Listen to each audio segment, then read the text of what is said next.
ये कहानी है एक आदमी और उसकी 3 बेटियों की है। उसकी बीवी कुछ साल पहले वफात पा चुकी थी। उसकी तीनों बेटियां बहुत खूबसूरत थीं, मगर सबसे छोटी बेटी अपनी बहनों में सबसे ज्यादा समझदार थी। उसका नाम ज़ैनब था। करमदीन अपनी तीनों बेटियों से बहुत प्यार करता था। उसने कभी अपनी बेटियों को मां की कमी महसूस नहीं होने दी। वह अपनी बेटियों की हर ख्वाहिश पूरी करता था। अब करमदीन की बेटियां बड़ी हो चुकी थीं और अपने पिता के लिए खुद से खाना बनाने लगी थीं। जब करमदीन काम के सिलसिले में बाहर जाता तो उसकी बेटियां उसके लिए खाना तैयार करके साथ दे देती। उसी गांव में एक बेवा औरत भी रहती थी जिसकी एक बेटी थी। उस बेवा की आदत थी कि वह हर घर में कुछ ना कुछ मांगने के लिए चली जाती थी। जब करमदीन की बेटियां अपने पिता के लिए खाना बनाती तो वह औरत अक्सर उसी समय उनके घर आग मांगने के लिए आ जाती। लेकिन करमदीन की सबसे छोटी बेटी ज़ैनब को वह बेवा औरत बिल्कुल भी अच्छी नहीं लगती थी। जब भी वह औरत उनके घर आती, ज़ैनब अपनी बहनों से कहती, यह औरत हमारे घर क्यों आती है? यह औरत बिल्कुल भी अच्छी नहीं है। बड़ी दोनों बहनें ज़ैनब को समझाती, देखो, यह बेवा औरत है और गरीब है। अगर हमारे घर से आग ले जाती है तो इसमें तुम्हारा क्या नुकसान है? ज़ैनब अपनी बहनों की बातें सुनकर चुप हो जाती, लेकिन वह कहती, देख लेना, यह औरत एक ना एक दिन हम सबके लिए मुसीबत खड़ी करेगी। यह सिलसिला यूं ही चलता रहा। वह औरत रोज उनके घर से आग लेने आती और मौका पाकर करमदीन के खाने में राख मिला देती। करमदीन ने जब अपने खाने में खराबी महसूस की तो उसने सोचा कि उसकी छोटी छोटी बेटियां खाना बनाती हैं, इसलिए उनसे कोई गलती हो जाती होगी। वह अपनी बेटियों से बहुत प्यार करता था और यह बात समझ नहीं पा रहा था कि उसकी बेटियां उसका खाना क्यों खराब कर रही हैं। फिर एक दिन करमदीन ने सोचा, आज मैं अपनी बेटियों पर नजर रखूंगा। आखिर मेरी बेटियां अचानक से मेरे खाने में क्या मिलाने लगी हैं? जब करमदीन की बेटियां खाना बनाने लगीं तो वह छुपकर उन्हें देखने लगा। उसकी बड़ी बेटी साफ पानी से चावल धो रही थी, छोटी बेटी सालन बना रही थी और सबसे छोटी बेटी ज़ैनब बर्तन साफ कर रही थी, जिन बर्तनों में खाना डाला जाना था। कुछ ही देर में खाना पककर तैयार हो गया। खाने में कोई खराबी नहीं थी।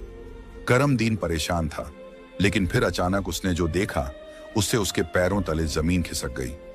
उसने देखा कि वही बेवा औरत उनके घर आग लेने आई है और उसकी छोटी बेटी ज़ैनब उससे बहस कर रही है। वहीं उसकी दूसरी बहनें ज़ैनब को समझा रही थीं, कोई बात नहीं ज़ैनब, ये बेवा औरत है, इसे आग लेने दो, बड़ी बहन ने कहा। लेकिन उस बेवा औरत ने आग लेने के बहाने नजरें बचाकर करमदीन के खाने में राख मिला दी और सारा खाना खराब कर दिया। यह देखकर करमदीन को बहुत गुस्सा आया। दूसरे दिन करमदीन ने उस बेवा औरत को अपने घर बुलाया और गुस्से में पूछा, तुम्हारी हिम्मत कैसे हुई मेरा खाना खराब करने की? वह औरत बड़ी नाटकीय अंदाज में करमदीन के पास आई और उसके सीने पर हाथ फेरते हुए कहने लगी, अरे, मैं तो यह देख रही थी कि तुम सच में अपनी बेटियों से प्यार करते हो या नहीं। खाना खराब होने पर तुम उन्हें डांटते हो या नहीं। लेकिन तुम तो बड़े अच्छे इंसान निकले, अपनी बेटियों से बहुत प्यार करने वाले। तुमने तो मेरी चोरी फौरन पकड़ ली। अब मुझे यकीन हो गया है कि तुम अपनी बेटियों से बहुत प्यार करते हो। आइंदा ऐसा कुछ नहीं होगा। करमदीन उसकी बातों और उसके नाटक पर यकीन करने लगा, क्योंकि वह बेवा औरत खूबसूरत थी।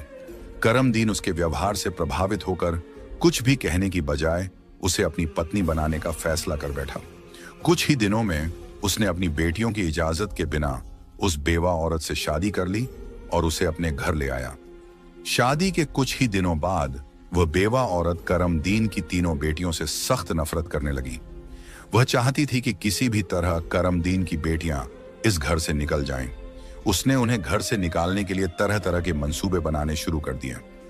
वह सोचती थी कि अगर बेटियां घर से चली जाएंगी तो वह और उसकी अपनी बेटी आराम से ऐश की जिंदगी जी सकेंगी। साथ ही करमदीन का पूरा ध्यान सिर्फ उसी और उसकी बेटी पर रहेगा।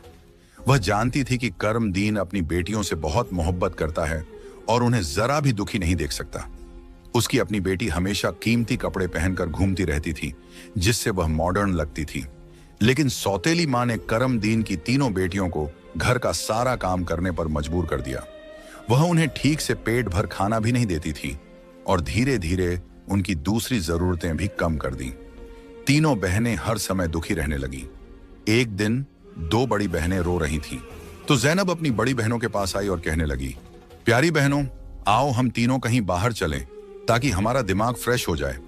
फिर वह तीनों बहनें घर से निकल गईं और चलते चलते एक जंगल में जा पहुंची। वहां एक घने दरख्त के नीचे बैठकर वे रो रो कर अपनी मां को याद करने लगीं। इतने में उनके पास से एक अल्लाह वाले बुजुर्ग का गुजर हुआ। जैनब जमीन पर बैठी रो रही थी और कह रही थी, ऐ मेरे अल्लाह, हम मजलूम लड़कियां हैं और बहुत दुखी हैं। आप देख रहे हैं ना कि हमारी सौतेली मां हम पर कितना जुल्म करती है। हम कितने दिनों से भूखे हैं। अल्लाह वाले बुजुर्ग पास ही खड़े होकर उनकी बातें सुन रहे थे। फिर वे जैनब से मुखातिब होकर बोले, बेटियों, तुम तीनों यहां इस दरख्त के नीचे रोज आती हो, तुम्हें क्या दुख है? तुम मुझे बता सकती हो? जैनब ने रोते हुए अल्लाह वाले बुजुर्ग को सारा वाकया सुना दिया। उनकी बात सुनकर बुजुर्ग को बहुत दुख हुआ। वे बोले, बेटी, यहां से थोड़ी दूरी पर मेरी झोंपड़ी है। मैं वहां रहता हूं और इबादत करता हूं। मेरी झोंपड़ी के बाहर एक अनार का दरख्त लगा है जिस पर पके हुए अनार लगे हुए हैं। तुम जाओ और उस दरख्त से जितने मर्जी अनार तोड़कर खा लो। यह सुनकर तीनों लड़कियां खुशी खुशी उस झोंपड़ी के पास पहुंची। उन्होंने देखा कि दरख्त पर बहुत ही खूबसूरत और रसीले अनार लगे हुए हैं। तीनों ने एक एक अनार तोड़ा और बैठकर मजे से खाने लगी। जब उनका पेट भर गया तो उन्होंने बुजुर्ग का शुक्रिया अदा किया और घर वापस आ गईं। इसके बाद जब उनकी सौतेली मां उन्हें खाना नहीं देती तो वे रोज जंगल जाती और उन अनारों को खाकर अपना पेट भर लेती। धीरे धीरे उन्होंने अपनी मां का दिया हुआ खाना बिल्कुल छोड़ दिया। अब उनकी सौतेली मां सोचने लगी, मैं इन लड़कियों को खाने को कुछ नहीं देती। मैं इनसे इतना काम करवाती हूं, उन्हें जलील करती हूं, फिर भी इनके चेहरे पर एक अजीब सी चमक है। इनमें से कोई बीमार भी नहीं पड़ती, बल्कि इनकी खूबसूरती बढ़ती जा रही है। और मेरी बेटी, जिसे मैं इतना अच्छा खाना देती हूं, वह उनके आगे बदसूरत लगती है। दूसरे दिन जब वह लड़कियां जंगल की तरफ गईं, तो सौतेली मां ने अपनी बेटी को उनका पीछा करने के लिए भेज दिया। जब तीनों लड़कियां अनार तोड़कर खा रही थीं, तो जैनब ने अपनी सौतेली बहन को देख लिया। उसने बाकी बहनों से कहा, यह लड़की हमारा पीछा कर रही है, मैं इसे यहां से भगा देती हूं। फिर जैनब ने अपने हाथ में पकड़ा अनार छुपा लिया और बोली, अगर यह सब कुछ अपनी मां को बता देगी तो यह हमारे लिए परेशानी का कारण बन सकती है। लेकिन जैनब की दूसरी बहनें बोली, जैनब, तुम कैसी बातें कर रही हो? यह बेचारी बेकसूर है। जैनब की बड़ी बहनें बोली, हमारी सौतेली मां तंग करती हैं, यह तो हमें कुछ नहीं कहती। इसके बाद तीनों बहनों ने अपनी सौतेली बहन को पास बिठाया और उसे एक अनार पकड़ा दिया। लेकिन सौतेली बहन ने अनार नहीं खाया और जल्दी से अपनी मां के पास जाकर कहने लगी, मां, वे लड़कियां भूखी नहीं रहती, वे तो जंगल में एक दरख्त से अनार तोड़कर खा लेती हैं। उसी दरख्त के पास एक बुजुर्ग भी इबादत कर रहे थे और उन्होंने भी उन्हें रोकने की कोशिश नहीं की। यह सुनकर सौतेली मां को बहुत गुस्सा आया। वह सोचने लगी, मैं इन लड़कियों को अनार खाने से कैसे रोकूं? पूरा दिन वह गुस्से में ही रही। जब शाम को करमदीन काम से घर वापस आया तो उसने अपनी बीवी को परेशान देखा। वह बोला, तुम्हें क्या परेशानी है? क्यों इतनी उदास बैठी हो? वह कहने लगी, मेरे सिर में बहुत तेज दर्द है और यह किसी दवा से ठीक नहीं होगा। करमदीन ने पूछा, तो फिर कैसे ठीक होगा? वह तुरंत बोली, जंगल में एक अनार का दरख्त है जिस पर लाल लाल अनार लगे हैं। अगर तुम उस दरख्त को जड़ से कटवा दो और उसकी जड़ें उबालकर दवा बना लो और मेरे माथे पर लगाओ तो मेरा सिर दर्द ठीक हो सकता है। करमदीन ने कहा, बस इतनी सी बात। फिर उसने कुछ आदमियों को बुलाया और उन्हें पैसे देकर कहा, जंगल में एक अनार का दरख्त है, तुम लोग उसे जड़ से उखाड़ फेंको और उसकी जड़ें मुझे लाकर दो। कुछ ही घंटों में वे आदमी उस दरख्त को जड़ से उखाड़कर उसकी जड़ें करमदीन के पास ले आए। करमदीन ने जल्दी से आग जलाई और उन जड़ों से दवा बनाकर अपनी बीवी के माथे पर मलने लगा। थोड़ी ही देर में उसकी बीवी कहने लगी, अब मुझे आराम है। अगले दिन जब तीनों बहनें जंगल गईं, तो उन्होंने देखा कि अनार का दरख्त किसी ने जड़ से उखाड़ दिया है। यह देखकर वे बहुत परेशान हो गईं और सोचने लगी, अब हम क्या खाएंगे? तभी वे तीनों लड़कियां वहीं बैठकर रोने लगी। उनके रोने की आवाज सुनकर अल्लाह वाले बुजुर्ग अपनी झोंपड़ी से बाहर आए। वे समझ गए कि लड़कियां क्यों रो रही हैं। वे बोले, इसमें रोने की क्या बात है? अल्लाह तुम्हें इससे भी बेहतर कुछ देगा। फिर अल्लाह वाले बुजुर्ग ने अपनी उंगली से जमीन की तरफ इशारा किया और वहां पर एक छोटी सी नदी बन गई जिसमें पानी की जगह दूध बह रहा था। उन्होंने उन लड़कियों को एक मिट्टी का प्याला दिया और कहा, जहां से जितना मर्जी हो दूध पियो। लड़कियां बहुत खुश हुईं और मिट्टी के प्याले में दूध भरकर पीने लगीं। जब उनका पेट भर गया तो वे बुजुर्ग का शुक्रिया अदा करके घर वापस आ गईं। इसके बाद उनका रोज का यह मामूल हो गया कि वे तालाब के पास जाती और मिट्टी के प्याले में दूध भरकर पी लेती। उनकी सौतेली माँ उनकी सेहत देखकर हैरान थी। उसने अपनी बेटी को बुलाया और कहा, मैंने तो जंगल से अनार के दरख्त का नामो निशान मिटा दिया था, फिर भी इन लड़कियों की सेहत पर कोई असर नहीं पड़ा। मैं तो इन्हें पेट भर खाना भी नहीं देती। आखिर ये ऐसा क्या खा रही हैं जिससे इनकी सेहत इतनी अच्छी हो रही है? उसने अपनी बेटी से कहा, इनका पीछा करो और पता लगाओ कि ये क्या खाती हैं। लड़की फिर से अपनी बहनों का पीछा करते हुए जंगल में गई। जब तीनों मिट्टी के प्याले से दूध पी रही थीं, तो जैनब ने पीछे मुड़कर देखा। उसने अपनी सौतेली बहन को चुपचाप खड़ा देखकर बाकी बहनों से कहा, देखो ये लड़की फिर हमारा पीछा कर रही है। जैनब ने अपनी बहनों से कहा, तुम लोग जल्दी उठो और इसे यहां से भेजो, क्योंकि अगर इसने हमारे तालाब को देख लिया तो यह घर जाकर सब बता देगी और फिर घर में हंगामा खड़ा हो जाएगा। लेकिन जैनब की बड़ी बहनों ने उसे डांटते हुए कहा, तुम्हारा आखिर मसला क्या है? माना कि हमारी सौतेली माँ हम पर जुल्म करती है, लेकिन इसमें इस बेचारी का क्या कसूर? जैनब यह सुनकर चुप हो गई। इसके बाद तीनों ने अपनी सौतेली बहन को नदी के पास बिठाया और मिट्टी के प्याले में दूध भरकर उसे दिया। उस लड़की ने दूध पिया और जल्दी से अपनी माँ के पास पहुंचकर तालाब और दूध वाली पूरी बात बता दी। सौतेली माँ को यह सुनकर बहुत गुस्सा आया। उसने अपने गांव के कुछ आदमियों को बुलाया और कहा, तुम जितने पैसे चाहो मैं तुम्हें दूंगी, लेकिन तुम्हें जंगल में जाना होगा। वहां एक बुजुर्ग की झोंपड़ी और तालाब है। तुमने वो झोंपड़ी खत्म कर देनी है और तालाब में मिट्टी डाल देनी है। बदले में तुम्हें बहुत पैसा मिलेगा। कुछ ही देर में वे आदमी उसकी मर्जी के मुताबिक सब कुछ करके लौट आए। वह औरत अब बहुत खुश थी। अगले दिन जब तीनों बहनें जंगल में गईं, तो उन्होंने देखा कि वहां न तो तालाब है और न ही बुजुर्ग की झोंपड़ी। यह देखकर उन्हें पहाड़ जैसा दुख हुआ। वे वहीं बैठकर रोने लगीं और भूखी प्यासी अपने घर लौट आईं। उनकी सौतेली माँ यह देखकर बहुत सुकून महसूस कर रही थी। एक दिन वह फिर बीमारी का बहाना बनाकर लेट गई। शाम को जब करमदीन घर आया तो उसने अपनी बीवी को प्यार से कहा, चाहे मेरा सब कुछ बिक जाए, लेकिन मैं तुम्हें कुछ नहीं होने दूंगा। तुम्हारा इलाज सबसे अच्छे डॉक्टर से करवाऊंगा। लेकिन उसकी बीवी कुछ और ही चालें चल रही थी। उसने कहा, आपको इतना कुछ करने की जरूरत नहीं है। मेरी जिंदगी बचाने के लिए बस एक छोटा सा काम करो। करमदीन बोला, जल्दी बताओ क्या करना है, मैं वही करूंगा। उसकी बीवी बोली, तुम अपनी तीनों बेटियों का खून निकालकर मेरे हाथों और पैरों की हथेलियों पर मल दो, तभी मैं ठीक हो सकती हूं।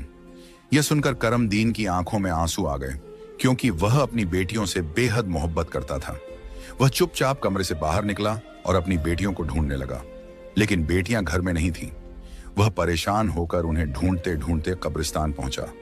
वहां उसने देखा कि उसकी तीनों बेटियां अपनी मां की कब्र के पास बैठकर रो रही हैं।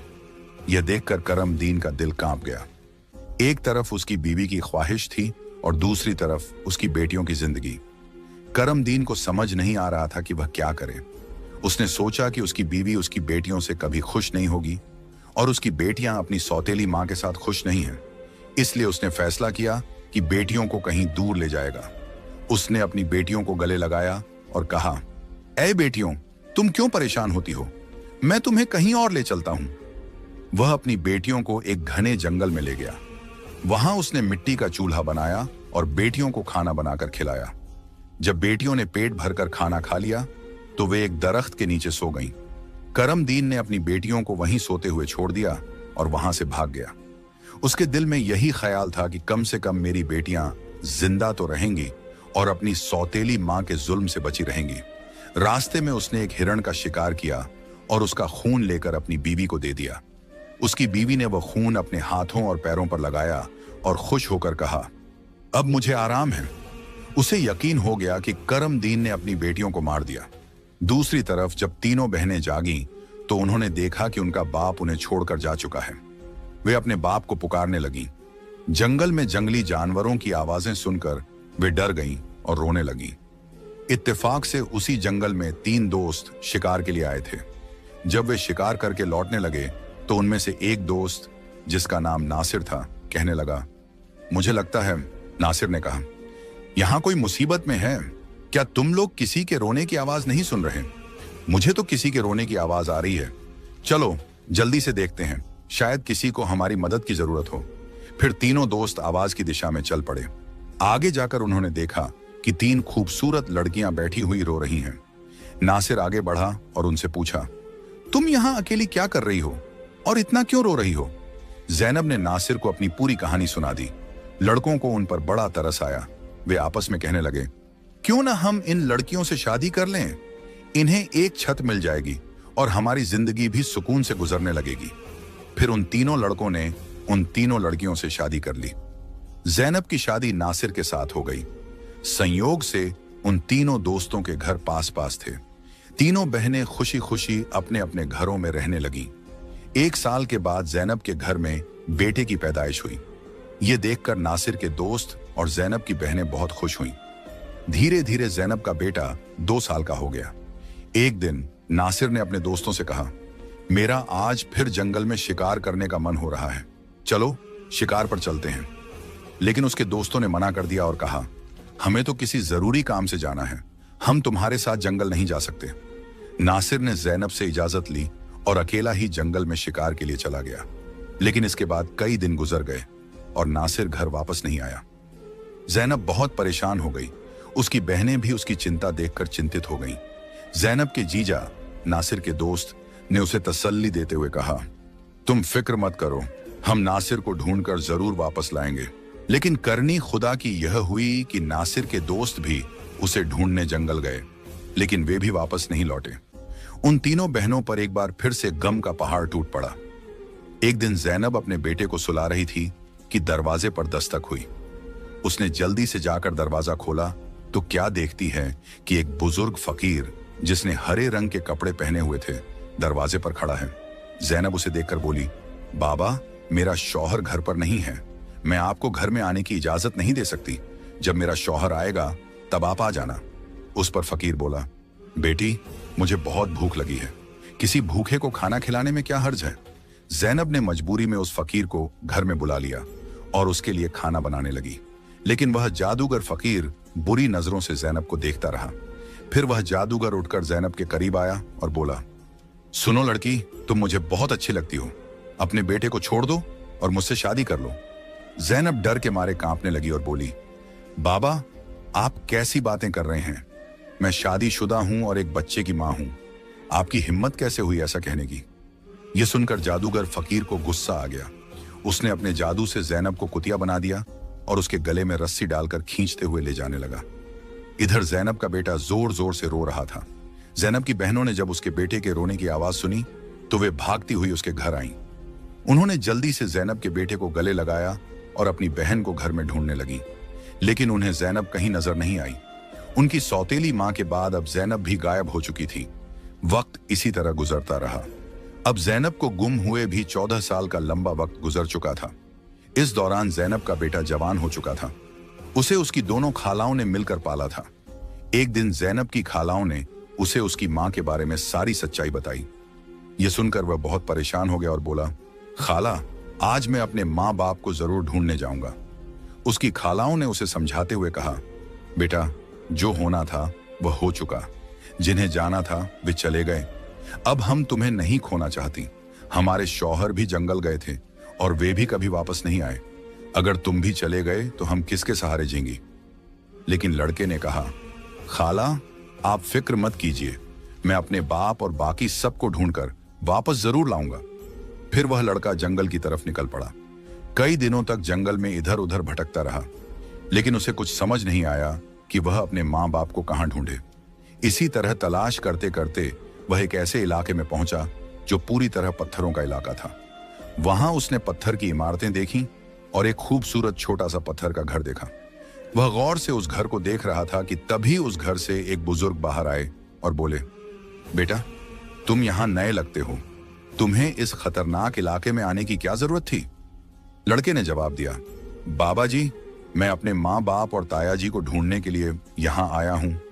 मेरी माँ को एक जादूगर ने कुतिया बनाकर अपने साथ ले गया था। अल्लाह वाले बुजुर्ग बोले, बेटा, यह इलाका एक बहुत बड़े जादूगर का है। वह बहुत ताकतवर है। जो भी उससे पंगा लेता है या उसे बेइज्जत करता है, वह उसे पत्थर का बना देता है। ये जो तुम अपने इर्द गिर्द पत्थर देख रहे हो, ये भी कभी इंसान थे। जादूगर ने इन्हें पत्थर बना दिया। कुछ साल पहले यहाँ एक नौजवान आया था। उसके बाद उसके पीछे 2 और नौजवान आए। जादूगर ने उन्हें पेड़ और पत्थर में बदल दिया और उसने एक नेक पाकीज़ा लड़की को भी 12 साल से कैद करके रखा है। वह जादूगर उस लड़की से शादी करना चाहता है, लेकिन वह लड़की किसी भी तरह मान नहीं रही। बुजुर्ग की बातें सुनकर लड़का सोचने लगा, यकीनन यह लड़की मेरी माँ है और ये लोग मेरे ही परिवार के लोग हैं। आखिरकार मैंने अपनों को ढूंढ ही लिया। इसके बाद लड़के ने बुजुर्ग को अपनी सारी कहानी बताई और कहा, बाबा जी, आप मेरी मदद करें। इन लाचार लोगों को बचाने का कोई तरीका बताएं। बुजुर्ग, जिनकी झोंपड़ी को कभी ज़ैनब की सौतेली माँ ने जला दिया था, मुस्कुराए और बोले, बेटा, अल्लाह हमेशा नेक दिल वालों की मदद करता है। तुम्हें हिम्मत नहीं हारनी चाहिए। अल्लाह वाले बुजुर्ग मजबूरन इस खतरनाक इलाके में आकर रहने लगे।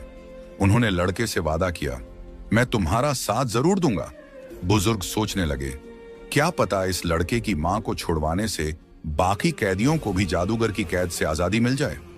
बुजुर्ग ने बाकी गांव वालों को बताया, यह मेरा पोता है जो दूसरे गांव से मुझसे मिलने आया है। जब जादूगर को शक हुआ कि गांव में कोई नया लड़का आया है, तो वह तुरंत अल्लाह वाले बुजुर्ग के पास पहुंचा और पूछने लगा, यह कौन है? बुजुर्ग ने जवाब दिया, यह मेरा पोता है। इस तरह जादूगर और लड़के की मुलाकात हुई। लड़का अपनी पहचान छुपाकर जादूगर से मिलने लगा। जादूगर ने लड़के को देखकर कहा, तुम बहुत समझदार लगते हो और अपने दादा की तरह नेक और मासूम हो। कल तुम मेरा एक काम करोगे। मैं तुम्हें एक इमारत में भेजूंगा जहां एक लड़की को मेरा पैगाम देना है। मैं उससे शादी करना चाहता हूं। लड़का समझ गया कि वह अपनी मां से मिलने जा रहा है। वह बहुत खुश हुआ और सोचने लगा कि वह अपनी मां के लिए फूल ले जाएगा। उसने योजना बनाई कि वक्त आने पर वह अपनी मां को पहचानने के लिए अपनी पहचान जाहिर करेगा। ज़ैनब की शादी के वक्त नासिर ने उसे एक अंगूठी दी थी जिस पर उसका नाम लिखा हुआ था। बाद में ज़ैनब ने वह अंगूठी अपने बेटे को पहना दी थी। सालों बाद वह अंगूठी बढ़ाकर दोबारा बनाई गई और लड़के ने अब भी वही अंगूठी पहनी हुई थी। अल्लाह वाले बुजुर्ग ने लड़के से कहा, अपनी अंगूठी को फूलों के गुलदस्ते में छुपा दो। जब तुम्हारी मां इसे देखेगी तो वह तुरंत तुम्हें पहचान लेगी। लेकिन यह काम आसान नहीं होगा। जादूगर ने ज़ैनब की निगरानी के लिए एक चौकीदार तैनात कर रखा है जो हर वक्त सख्ती से नजर रखता है। जादूगर अल्लाह वाले बुजुर्ग की बहुत इज्जत करता था और उनके पोते को नेक समझता था। उसने लड़के को गुलदस्ता देकर रोजाना ज़ैनब के पास भेजना शुरू कर दिया। लड़के की कम उम्र महज 14 साल की वजह से जादूगर को उस पर कोई शक नहीं हुआ। ज़ैनब को एक कमरे में कैद करके रखा गया था जहां किसी मर्द को जाने की इजाजत नहीं थी। लड़का रोजाना गुलदस्ता लेकर ज़ैनब के पास जाता और वहां जादूगर की एक दासी हमेशा ज़ैनब के साथ रहती। एक दिन किस्मत ने लड़के का साथ दिया। ऐसा मौका मिला जब कमरे में ज़ैनब के सिवा कोई नहीं था। लड़के ने जल्दी से अपनी उंगली से अंगूठी उतारी और फूलों के गुलदस्ते में छुपाकर ज़ैनब के कदमों में रख दिया। जैसे ही गुलदस्ता जमीन पर रखा, अंगूठी की आवाज हुई। ज़ैनब ने हैरानी से गुलदस्ता उठाया और फूलों में बंधी अंगूठी को पहचान लिया। यह वही अंगूठी थी जो उसने सालों पहले अपने बेटे को पहनाई थी। ज़ैनब की नजरें फौरन गुलदस्ता लाने वाले लड़के की तरफ उठी। दोनों की नजरें मिलते ही हकीकत साफ हो गई। जादूगर ने ज़ैनब को कैद कर रखा था, लेकिन उसका बेटा अपनी मां को आजाद कराने का मंसूबा बनाने लगा। ज़ैनब ने जादूगर से शादी की रजामंदी जताई और उसकी ताकत का राज मालूम किया।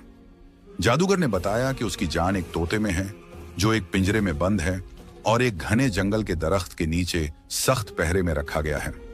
ज़ैनब ने यह राज अपने बेटे को बताया, लेकिन उसे खतरे से बचाने के लिए जाने से मना किया। फिर भी बेटे ने अपनी मां को यकीन दिलाया कि वह कामयाब होकर लौटेगा। कई दिनों की मशक्कत के बाद वह जंगल में पहुंचा। एक मौका देखकर उसने तोते को पिंजरे से निकाल लिया और जादूगर की इमारत तक वापस ले आया। जादूगर उसे देखकर तोते की वापसी की भीख मांगने लगा। लड़के ने चालाकी से जादूगर से सभी कैदियों को आजाद करवाया। इसके बाद उसने तोते के पंख खींचे, जिससे जादूगर की ताकत खत्म हो गई। अंत में उसने तोते की गर्दन मरोड़ दी, जिससे जादूगर मर गया। लड़के ने अपनी मां ज़ैनब, पिता नासिर और बाकी सभी कैदियों को आजाद कराया। फिर वह सब अल्लाह वाले बुजुर्ग के पास पहुंचे। सबने बुजुर्ग का शुक्रिया अदा किया और अपने घर लौट आए। जैनब की बहनें अपने शौहर से मिलकर बहुत खुश हुईं, जो जादूगर की कैद में सालों तक रहे थे। उनके पिता, जो अपनी बेटियों को खोने के गम में डूबे थे, उन्हें सही सलामत देखकर खुशी से रोने लगे। उन्होंने बेटियों से माफी मांगी और बताया कि उनकी बीवी की साजिशों की वजह से यह सब हुआ। बेटियों ने अपने पिता को तसल्ली दी और कहा, हम अपनी जिंदगियों से खुश हैं। उनके पिता ने बताया कि उनकी सौतेली मां, जो उन पर जुल्म करती थी, एक गंदी बीमारी का शिकार होकर इस दुनिया से चली गई। इसके बाद सब ने खुशी और सुकून के साथ अपनी जिंदगी गुजारनी शुरू की।